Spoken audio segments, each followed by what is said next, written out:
구원, 평화, 기쁨, 소망, 이것이 예수님이 성탄하셔서 우리 인류에게 주신 선물이거든요. 구원, 평화, 기쁨, 소망.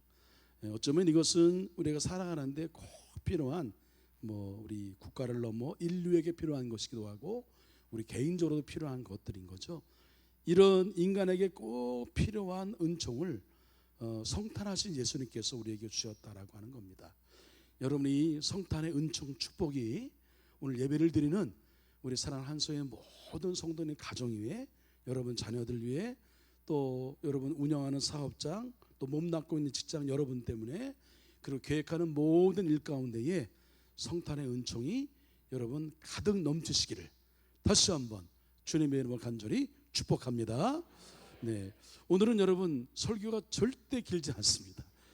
1부 때 시작했더니 우리 김문기 장로님이 목사님 설교가 짧아서 너무 어색합니다 이런 얘기 하더라고요. 그렇게 느낄 만큼 그러나 여러분 오늘 설교의 내용은 그 어느 설교보다 정말 중요한 메시지를 전하게 될 겁니다. 여러분 그렇게 아시고요. 그러나 여러분 제가 늘 말씀드리지만 한 3분 정도 딴짓하거나 주무시는 분 계시면 설교가 5분씩 늘어날 수 있습니다. 그러니까 여러분 이렇게 집중해 주시고요. 때로는 여러분 제가 설교에 많은 변화를 시도하잖아요. 오늘은 강단에 전하지 아니하고 전하는 것은 그래도 한 분이라도 오늘 말씀을 꼭 마음에 새겼으면 좋겠다는 마음 때문에 제가 이 자리에 서게 되었습니다. 여러분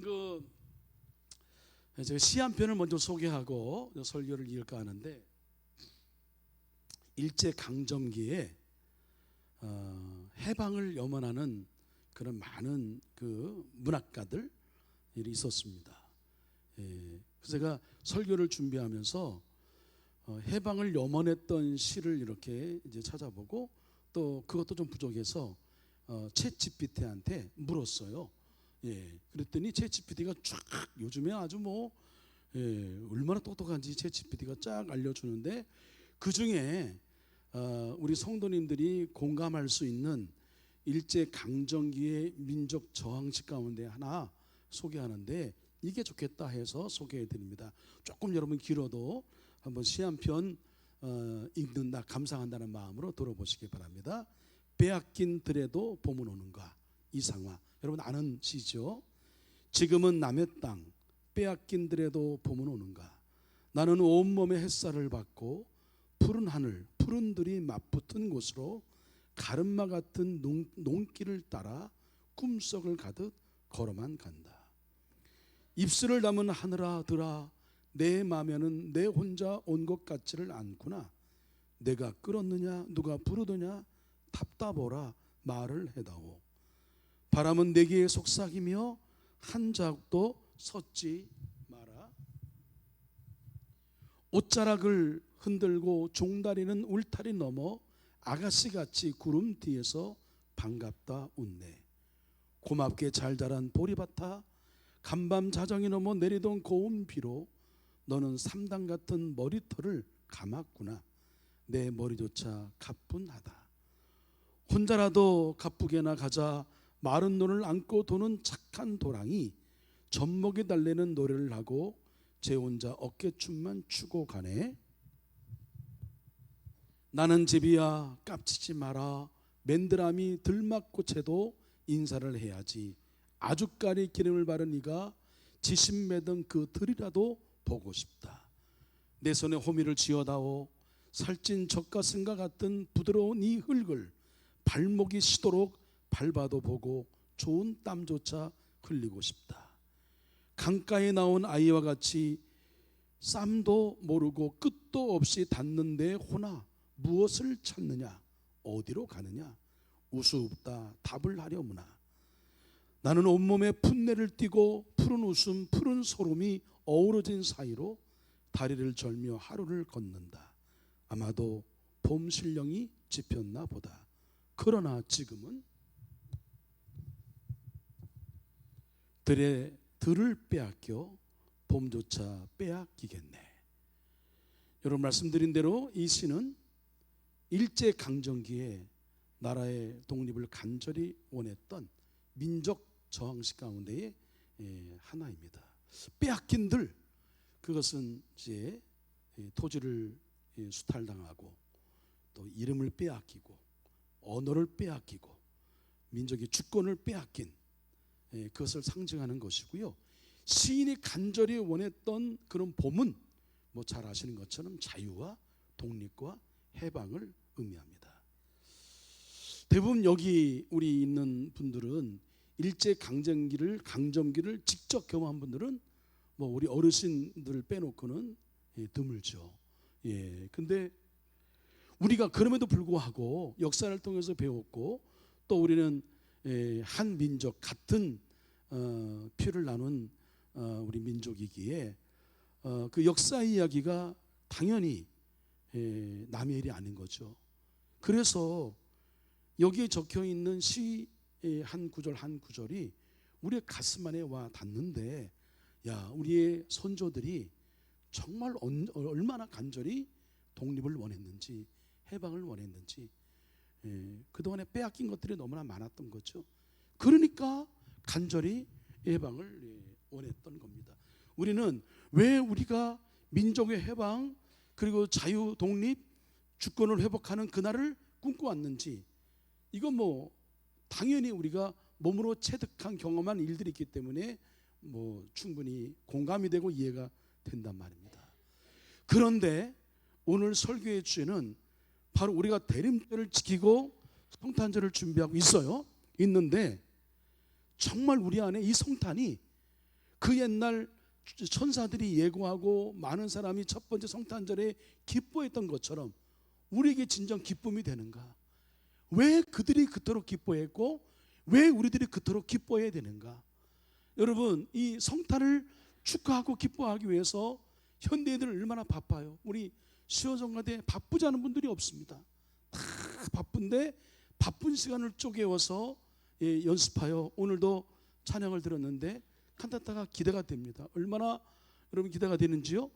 여러분, 그걸 우리가 시간을 쪼개면서 한 달 이상 준비하며 우리 성탄의 이 기쁨을 우리가 여러 가지 방법으로 할 수 있는 것, 왜 그럴까? 그리고 우리 교회 학교는 해마다 해왔던 것이긴 하나 역시 또 바빠요. 요즘에 애들도 바빠요. 학원 다니더라. 영어 학원 다녀야지, 피아노 학원 다녀야지. 어느 날 제가 아파트를 타고 갔는데 어느 아이가 가방을 무겁게 메고 올라가더라고. 그래서 야, 너 많이 힘들어 보인다니까. 아유, 제가 피곤해요 그러더라고. 왜 피곤하니? 아유, 뭐 영어하고 막 얘기를 하는데 아유, 애들도 피곤해. 그 바쁘고 피곤하신 분들이 모여서 예수님 생신을 축하한다고, 생일을 축하한다고 축하 행사를 준비한단 말이에요. 왜 그런 거예요 도대체? 왜 그래요? 그리고 우리는 지금 첫 번째 성탄절을 맞이하지만 성경은 두 번째 성탄이 있다고 말씀하시잖아요. 다시 예수님 오신다고 말씀하시는데, 우리가 대림절을 지키는 것은 오신 예수님을 기쁨으로 우리가 환대하고 오신 예수님을 축하하고 경배하는 마음과 더불어서 다시 오실 예수님을 우리가 고대하고 기다리는 그 마음을 갖는 것이 대림절의 절기를 사는 의미인 것인데, 정말 우리 마음 가운데에 마라나타 주 예수의 오시옵소서 그런 마음이 있나? 밤하늘에 이상한 기후만 보여도, 구름 한 점 이상해 보이고 뭐 기상 이상해 보이면 예수님 오시는 거 아니야? 그런 마음, 정말 예수님 오시면 가장 먼저 달려가서 먼 길 마중 나가는 그런 마음, 내 안에 사무치는 그리움이, 예수님을 향한 그리움이 있는가? 이걸 제가 이런 묻고 있는 겁니다. 왜 그토록 기뻐해야 하는가? 교회에서 성탄 축하하고 기뻐하라고 했으니까 뭐 그냥 기쁘죠. 기쁘다 굳이 오셨는데 뭐 신나고 하니까. 그런데 왜 그런 거예요 도대체? 왜 우리가 이 성탄을 그토록 기뻐해야 하는가 하는 것을 오늘 말씀을 좀 나눠보려고 하는데, 이게 오늘 말씀 나눈 게 기독교의 가장 핵심적인 여러분 메시지이며 교리인 겁니다.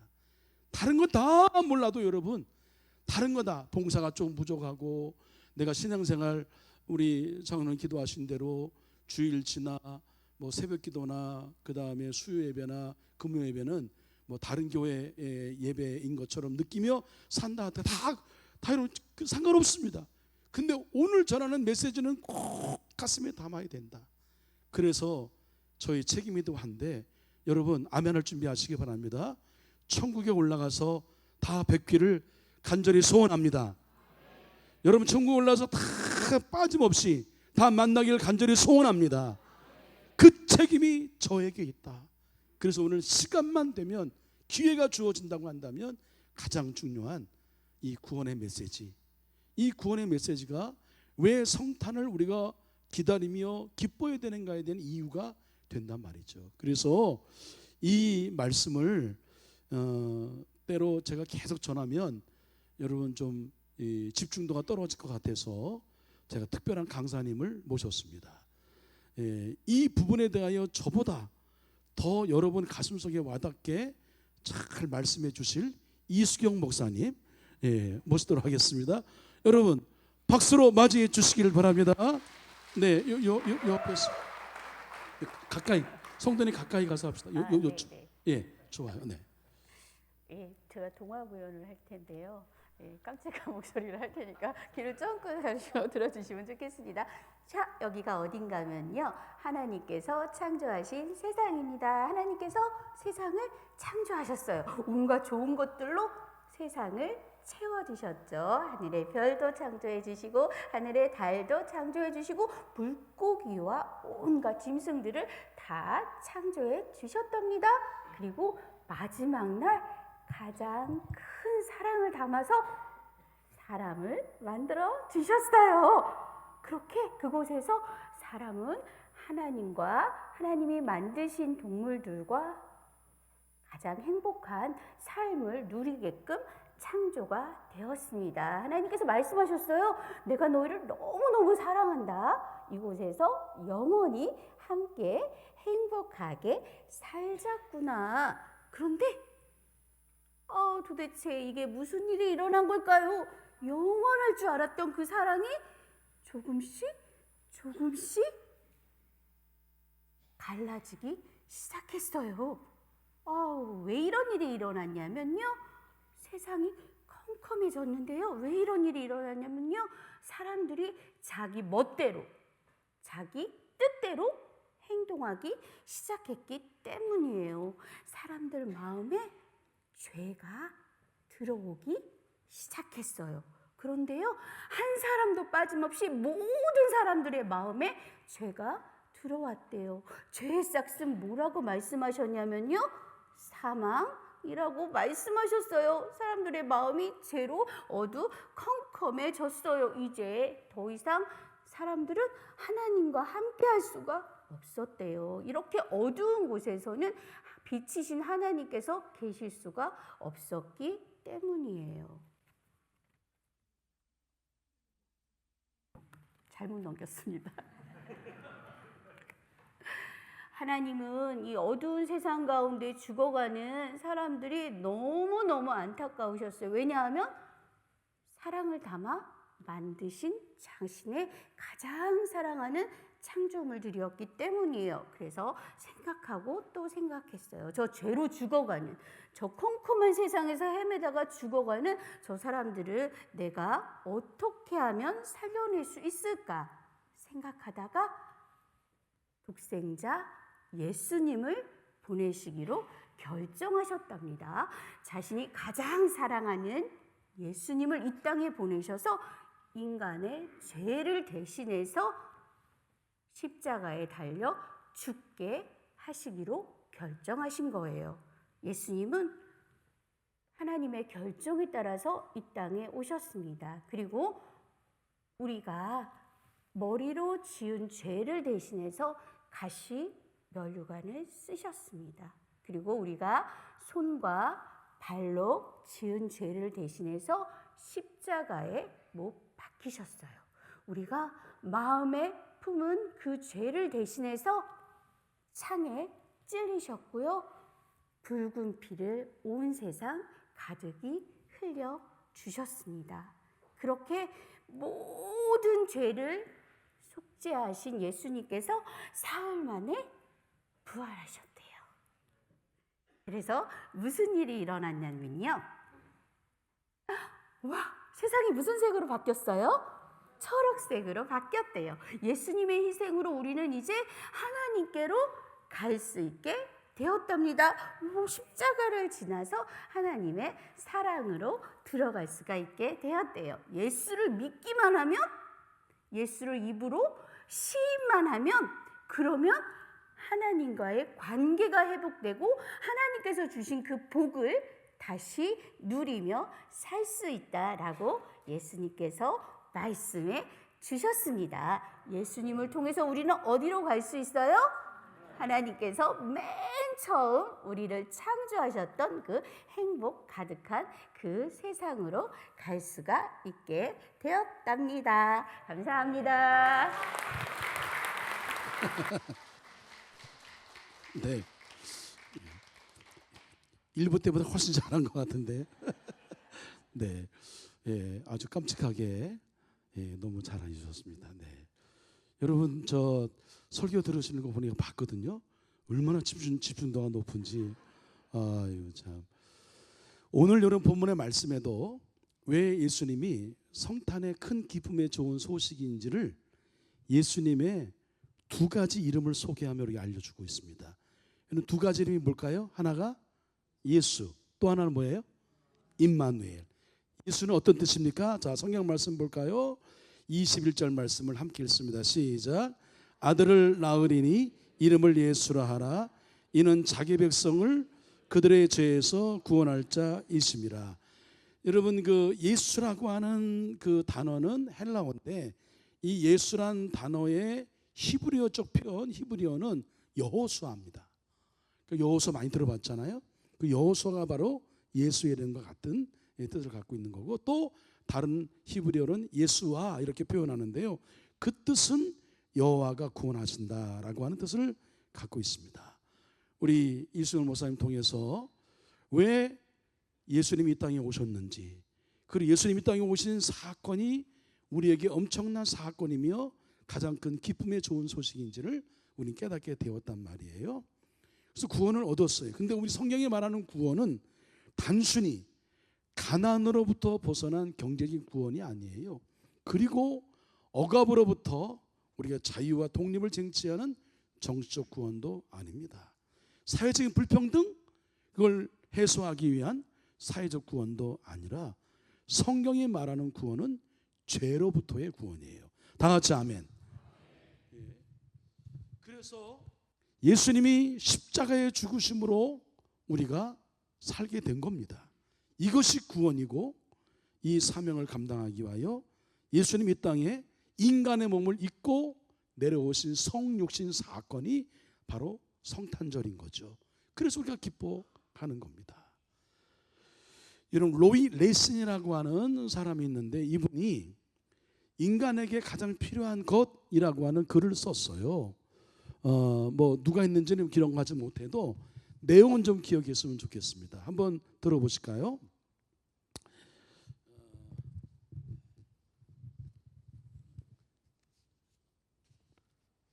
예, 저도 엉켰네요. 네, 자 들어보시기 바랍니다. 인간에게 가장 필요한 것이 지식이었다면 하나님은 우리에게 교육가를 보내셨을 것이다. 인간에게 가장 필요한 것이 건강이었다면 하나님은 우리에게 의사를 보내셨을 것이다.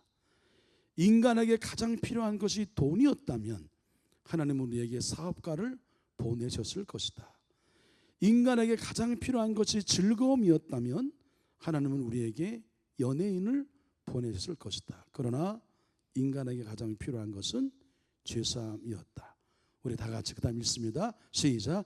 그래서 하나님은 우리에게 구세주를 보내주신 것이다. 그 구세주가 바로 우리가 믿는 예수님이시고, 그 예수님이 오신 날이 바로 크리스마스, 성탄절이고요. 그래서 우리가 이 날을 기뻐하는 거고요. 우리 성가대가 정성으로 준비해서 칸타타로 찬양으로 이 기쁨을 노래하고 영광을 올려드리는 거고, 교회 학교가 예수님 생신을 축하하는 마음으로 여러 감사 축하 행사를 준비를 하고 있는 겁니다. 여러분 이 구원의 감격, 이 벅찬 기쁨이 여러 번 안 해도 우리가 십자가를 생각하고 예수님을 생각하고 그럴 때마다 이게 보여지는 그 이제 심볼 상징이죠. 예수님의 구원을 상징하는 건데, 십자가를 바라볼 때마다, 우리가 예수님 이름을 부를 때마다, 찬양 가운데에 우리가 구원의 은혜를 우리가 노래할 때마다 여러분 안에 정말 구원의 기쁨과 감격이 샘물처럼 강물처럼 넘쳐 흐르기를 주님의 이름으로 간절히 축복합니다. 오늘 주신 말씀을 마음에 깊이 담고 이따가 우리 함께 영적 기도 비슷한 유사한 기도를 우리가 하겠습니다만, 우리 그렇게 기도한 대로 우리가 믿고 그렇게 고백해서 우리 모두 다 그것으로 우리는 천국 가는 겁니다. 구원받은 하나님의 자녀가 된 것이기 때문에 다 우리 천국 가서 만나고 영생의 삶을 누리시는 우리 한소의 성도님 모두가 되기를, 이 성탄의 은총이 여러분 아내와 여러분 가정이와 여러분 자녀들, 또 여러분이 머무는 곳곳마다 여러분 가득하기를, 넘쳐나기를 주님의 이름으로 간절히 축복합니다. 예. 이 시간에 여러분 저를 따라서 기도하시는데, 제가 기도할게요라고 하는 멘트가 나가기 전까지는 여러분 저와 함께 기도해 주시기 바랍니다. 오늘은 좀 우리 어린아이와 순수한 마음으로 기도할게요. 두 손을 가지런히 여러분 깍지 껴서 가슴 앞에 대고 머리를 여러분 살짝 조아리고 저를 따라하십니다. 사랑의 하나님, 이전에 하나님을 떠나 살았던 죄인임을 인정합니다. 예수님을 진정 나의 구원자로 믿고 하나님의 자녀가 되기를 원합니다. 나의 죄를 대신하여 십자가에 죽으시고 부활하신 예수님을 나의 구원자, 나의 구세주로 영접하게 하시니 감사합니다. 제 마음속으로 들어오셔서 제 삶의 주인이 되어 주시기를 원합니다. 주님께서 영원토록 제 마음에 들어와 계실 것을 믿습니다. 나의 죄를 용서하시고 하나님의 자녀로 삼아주시니 감사합니다. 이제부터 하나님 뜻에 순종하며 살게 도와주시옵소서. 성령님 우리를 인도하여 주옵소서. 아멘. 이제 제가 기도합니다. 이 고백이 있는 우리에게 성탄은 더 없는 기쁜 일인 줄로 믿습니다. 성탄하신 주님을 내 안에 모시고 예수님처럼 살게 하시고 예수님을 전하며 사는 자 되게 하여 주옵소서. 그래서 이 성탄의 기쁜 소식이 온 누리에 퍼져 생명 구원의 역사가 일어나게 하시고 평화와 기쁨과 소망이 넘쳐나게 하여 주시옵소서. 예수님의 이름으로 기도합니다. 아멘.